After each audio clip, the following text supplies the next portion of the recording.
recording by Andrew Gaunce. In Kropfsberg Keep. To the traveler from Innsbruck to Munich, up the lovely valley of the Silver Inn, many castles appear, one after another, each on its beetling cliff or gentle hill, appear and disappear, melting into the dark fir trees that grow so thickly on every side. Lannick, Lichtwer, Rathholz, Trotzberg, Matzen, Kropfsberg, gathering close around the entrance to the dark and wonderful Zillerthal. But to us, Tom Rendell and myself, there are two castles only, not the gorgeous and princely Ambrus, nor the noble old Trotzberg with its crowded treasures of solemn and splendid medievalism, but little Matzen, where eager hospitality forms the new life of a never-dead chivalry, and Kropfsberg, ruined, tottering, blasted by fire and smitten with grievous years, a dead thing and haunted, full of strange legends and eloquent of mystery and tragedy. We were visiting the Von Sees at Matzen and gaining our first wondering knowledge of the courtly, cordial castle life in the Tyrol, of the gentle and delicate hospitality of noble Austrians. Brixleg had ceased to be but a mark on a map, and had become a place of rest and delight, a home for homeless wanderers on the face of Europe, while Schloss Matzen was a synonym for all that was gracious and kindly and beautiful in life. The days moved on in a golden round of riding and driving and shooting, down to Landl and Thiersee for chamois, across the river to the magic Aachen-See, up the Zillerthal, across the Schmerner Joch, even to the railway station at Steinau. And in the evenings after the late dinners in the upper hall where the sleepy hounds leaned against our chairs looking at us with suppliant eyes, in the evenings when the fire was dying away in the hooded fireplace in the library, stories and legends and fairy tales, while the stiff old portraits changed countenance constantly under the flickering firelight, and the sound of the drifting inn came softly across the meadows far below. If ever I tell the story of Schloss Matzen, then will be the time to paint the too inadequate picture of this fair oasis in the desert of travel and tourists and hotels. But just now it is Kropfsberg the Silent that is of greater importance, for it was only in Matzen that the story was told by Fraulein E., the gold-haired niece of Frau von C., one hot evening in July, when we were sitting in the great west window of the drawing room after a long ride up the Stahlenthal. All the windows were open to catch the faint wind, and we had sat for a long time watching the Otzenthaler Alps turn rose-color over distant Innsbruck, then deepen to violet as the sun went down and the white mists rose slowly until Lichtwer and Lannick and Kropfsberg rose like craggy islands in a silver sea. And this is the story as Fraulein E. told it to us, the story of Kropfsberg Keep. A great many years ago, soon after my grandfather died and Matzen came to us, when I was a little girl, so young that I remembered nothing of the affair except as something dreadful that frightened me very much, two young men who had studied painting with my grandfather came down to Brixleg from Munich, partly to paint and partly to amuse themselves, ghost hunting, as they said, for they were very sensible young men and prided themselves on it, laughing at all kinds of superstition, and particularly at that form which believed in ghosts and feared them. They had never seen a real ghost, you know, and they belonged to a certain set of people who believed in nothing they had not seen themselves, which always seemed to me very conceited. Well, they knew that we had lots of beautiful castles here in the lower valley, and they assumed rightly that every castle has at least one ghost story connected with it, so they chose this as their hunting ground, only the game they sought was ghosts, not chamois. Their plan was to visit every place that was supposed to be haunted, and to meet every reputed ghost, and prove that it really was no ghost at all. There was a little inn down in the village then, kept by an old man named Peter Roscoff, and the two young men made this their headquarters. The very first night they began to draw from the old innkeeper all that he knew of legends and ghost stories connected with Brixleg and its castles, and as he was a most garrulous old gentleman, he filled them with the wildest delight by his stories of the ghosts of the castles about the mouth of the Zillerthal. Of course, the old man believed every word he said, and you can imagine his horror and amazement when, after telling his guests the particularly blood-curdling story of Kropfsberg and its haunted keep, the elder of the two boys, whose surname I have forgotten but whose Christian name was Rupert, calmly said, "Your story is most satisfactory. We will sleep in Kropfsberg Keep tomorrow night, and you must provide us with all that we may need to make ourselves comfortable." The old man nearly fell into the fire. "What for a blockhead are you?" he cried with big eyes. "The keep is haunted by Count Albert's ghost, I tell you." "That is why we are going there tomorrow night. We wish to make the acquaintance of Count Albert. There was a man who stayed there once, and in the morning he was dead. Very silly of him. There are two of us, and we carry revolvers." "But it is a ghost, I tell you," almost screamed the innkeeper. "Are ghosts afraid of firearms?" "Whether they are or not, we are not afraid of them." Here the younger boy broke in. He was named Otto von Kleist. I remember the name, for I had a music teacher once by that name. He abused the poor old man shamefully, told him that they were going to spend the night in Kropfsberg in spite of Count Albert and Peter Roscoff, and that he might as well make the most of it and earn his money with cheerfulness. In a word, they finally bullied the old fellow into submission, and when the morning came he set about preparing for the suicide, as he considered it, with sighs and mutterings and ominous shakings of the head. You know the condition of the castle now, nothing but scorched walls and crumbling piles of fallen masonry. Well, at the time I tell you of, the keep was still partially preserved. It was finally burned out only a few years ago by some wicked boys who came over from Geneva to have a good time. But when the ghost hunters came, though two of the lower floors had fallen into the crypt, the third floor remained. The peasants said it could not fall, but that it would stay until the day of judgment, because it was in the room above that the wicked Count Albert sat watching the flames destroy the great castle and his imprisoned guests, and where he finally hung himself in a suit of armor that had belonged to his medieval ancestor, the first Count Kropfsberg. No one dared touch him, and so he hung there for 12 years, and all the time venturesome boys and daring men used to creep up the turret steps and stare awfully through the chinks in the door at that ghostly mass of steel that held within itself the body of a murderer and suicide, slowly returning to the dust from which it was made. Finally it disappeared, none knew whither, and for another dozen years the room stood empty but for the old furniture and the rotting hangings.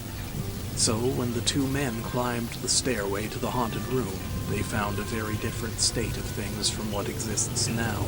The room was absolutely as it was left the night Count Albert burned the castle, except that all trace of the suspended suit of armor and its ghastly contents had vanished. No one had dared to cross the threshold, and I suppose that for 40 years no living thing had entered that dreadful room. On one side stood a vast canopied bed of black wood, the damask hangings of which were covered with mold and mildew. All the clothing of the bed was in perfect order, and on it lay a book, open and face downward. The only other furniture in the room consisted of several old chairs, a carved oak chest, and a big inlaid table covered with books and papers, and on one corner 2 or 3 bottles with dark, solid sediment at the bottom, and a glass, also dark with the dregs of wine that had been poured out almost half a century before. The tapestry on the walls was green with mold, but hardly torn or otherwise defaced, for although the heavy dust of 40 years lay on everything, the room had been preserved from further harm. No spider web was to be seen, no trace of nibbling mice, not even a dead moth or fly on the sills of the diamond-paned windows. Life seemed to have shunned the room utterly and finally. The men looked at the room curiously, and I am sure not without some feelings of awe and unacknowledged fear. But whatever they may have felt of instinctive shrinking, they said nothing, and quickly set to work to make the room passably inhabitable. They decided to touch nothing that had not absolutely to be changed, and therefore they made for themselves a bed in one corner with the mattress and linen from the inn. In the great fireplace they piled a lot of wood on the caked ashes of a fire dead for 40 years, turned the old chest into a table, and laid out on it all their arrangements for the evening's amusement. Food, 2 or 3 bottles of wine, pipes and tobacco, and the chessboard that was their inseparable traveling companion. All this they did themselves. The innkeeper would not even come within the walls of the outer court. He insisted that he had washed his hands of the whole affair. The silly dunderheads might go to their death their own way. He would not aid and abet them. One of the stable boys brought the basket of food and the bed up the winding stone stairs, to be sure, but neither money nor prayers nor threats would bring him within the walls of the accursed place, and he stared fearfully at the harebrained boys as they worked around the dead old room preparing for the night that was coming so fast. At length everything was in readiness, and after a final visit to the inn for dinner, Rupert and Otto started at sunset for the keep. Half the village went with them, for Peter Roscoff had babbled the whole story to an open-mouthed crowd of wondering men and women, and as to an execution, the awestruck crowd followed the 2 boys dumbly, curious to see if they surely would put their plan into action. But none went farther than the outer doorway of the stairs, for it was already growing twilight.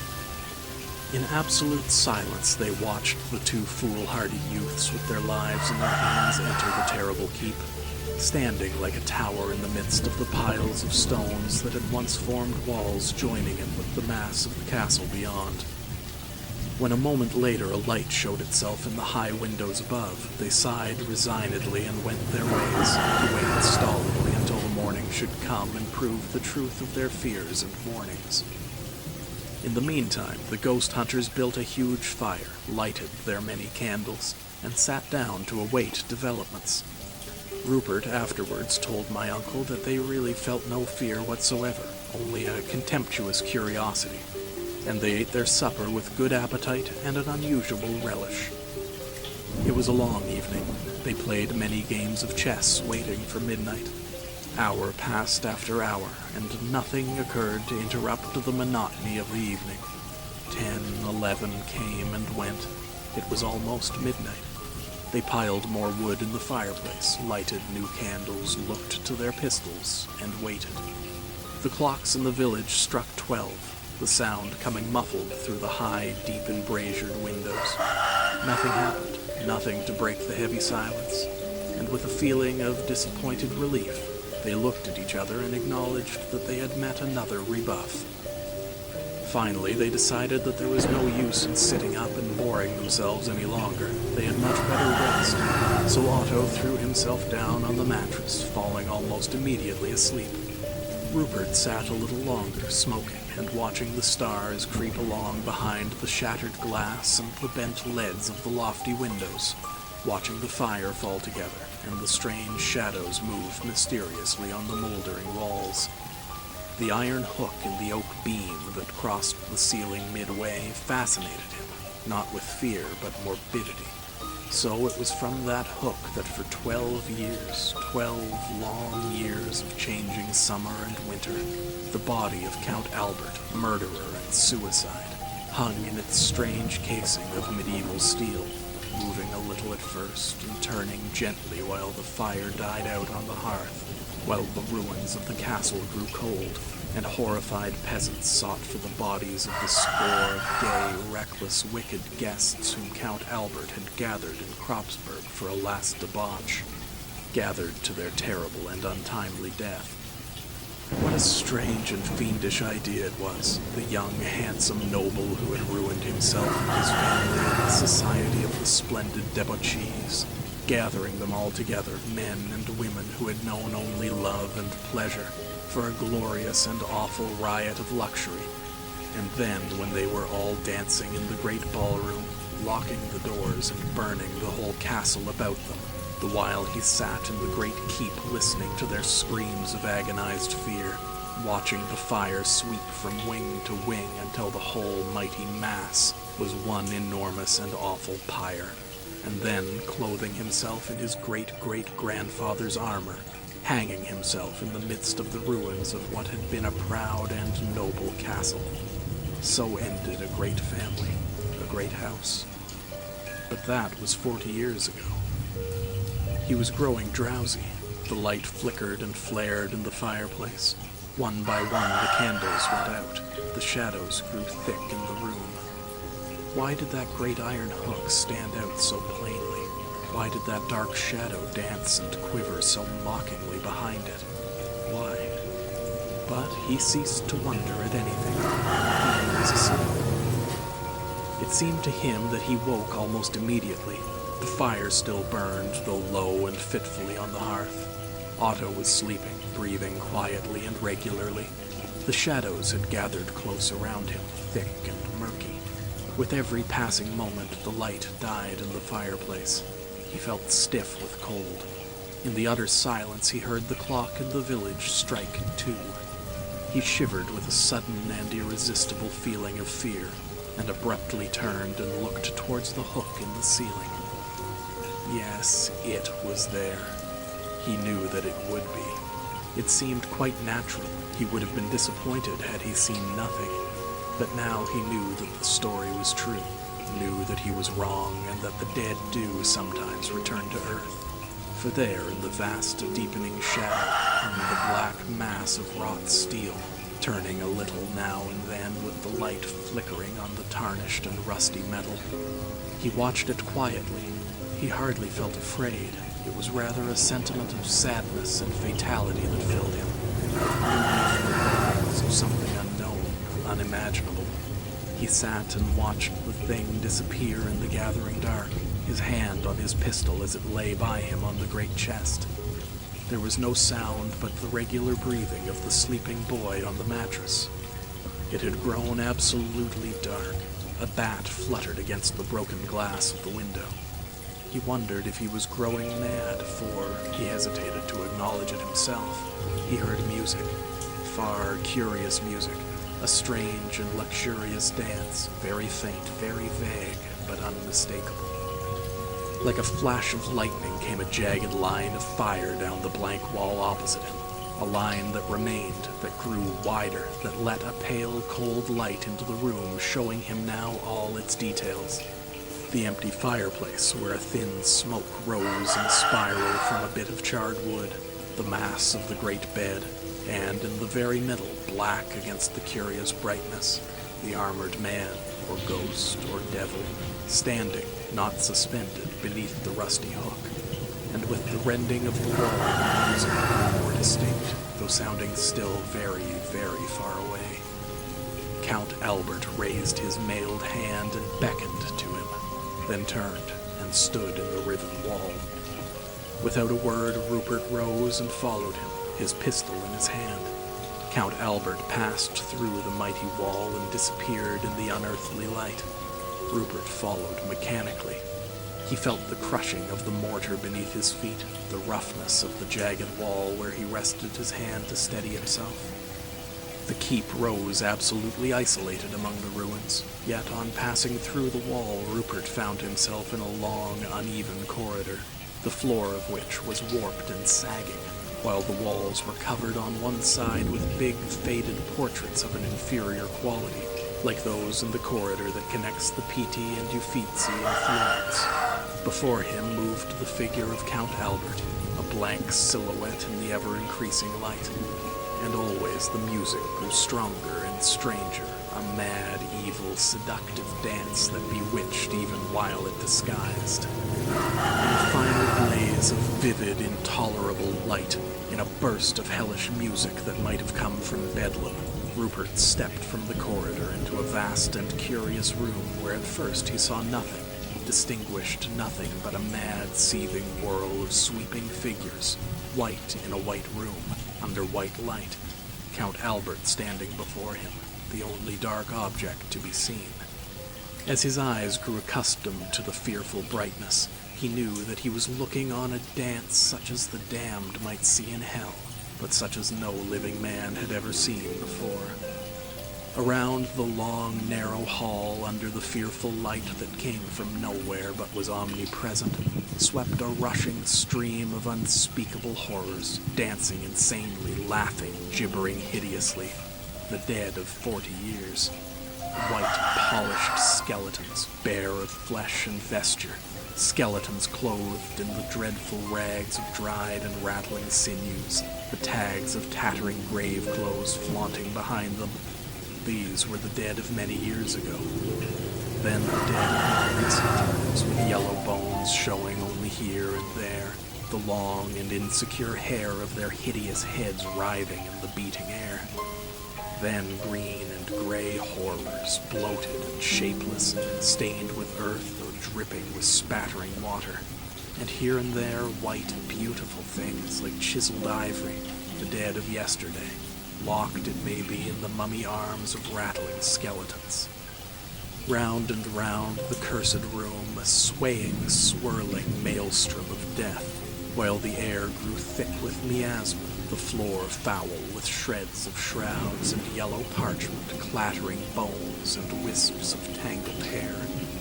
And in the very midst of this ring of death, a sight not for words nor thought, a sight to blast forever the mind of the man who looked upon it, a leaping, writhing dance of Count Albert's victims, the score of beautiful women and reckless men who danced to their awful death while the castle burned around them, charred and shapeless now, a living carnal house of nameless horror. Count Albert, who had stood silent and gloomy, watching the dance of the damned, turned to Rupert, and for the first time spoke.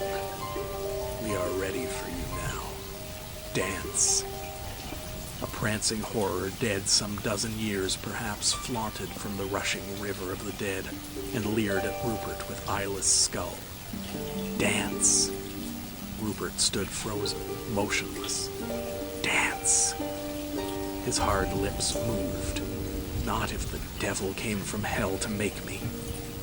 Count Albert swept his vast two-handed sword into the fetid air, while the tide of corruption paused in its swirling, and swept down on Rupert with gibbering grins. The room, and the howling dead, and the black portent before him circled dizzily around, as, with a last effort of departing consciousness, he drew his pistol and fired full in the face of Count Albert. Perfect silence. Perfect darkness. Not a breath, not a sound. The dead stillness of a long sealed tomb. Rupert lay on his back, stunned, helpless, his pistol clenched in his frozen hand, a smell of powder in the black air. Where was he? Dead? In hell? He reached his hand out cautiously. It fell on dusty boards. Outside, far away, a clock struck 3. Had he dreamed? Of course, but how ghastly a dream. With chattering teeth he called softly, "Otto." There was no reply, and none when he called again and again. He staggered weakly to his feet, groping for matches and candles. A panic of abject terror came on him. The matches were gone. He turned towards the fireplace. A single coal glowed in the white ashes. He swept a mass of papers and dusty books from the table, and with trembling hands cowered over the embers, until he succeeded in lighting the dry tinder. Then he piled the old books on the blaze, and looked fearfully around. No, it was gone. Thank God for that. The hook was empty. But why did Otto sleep so soundly? Why did he not awake? He stepped unsteadily across the room in the flaring light of the burning books and knelt by the mattress. So they found him in the morning, when no one came to the inn from Kropfsberg Keep, and the quaking Peter Roscoff arranged a relief party, found him kneeling beside the mattress where Otto lay, shot in the throat and quite dead. End of In Kropfsberg Keep.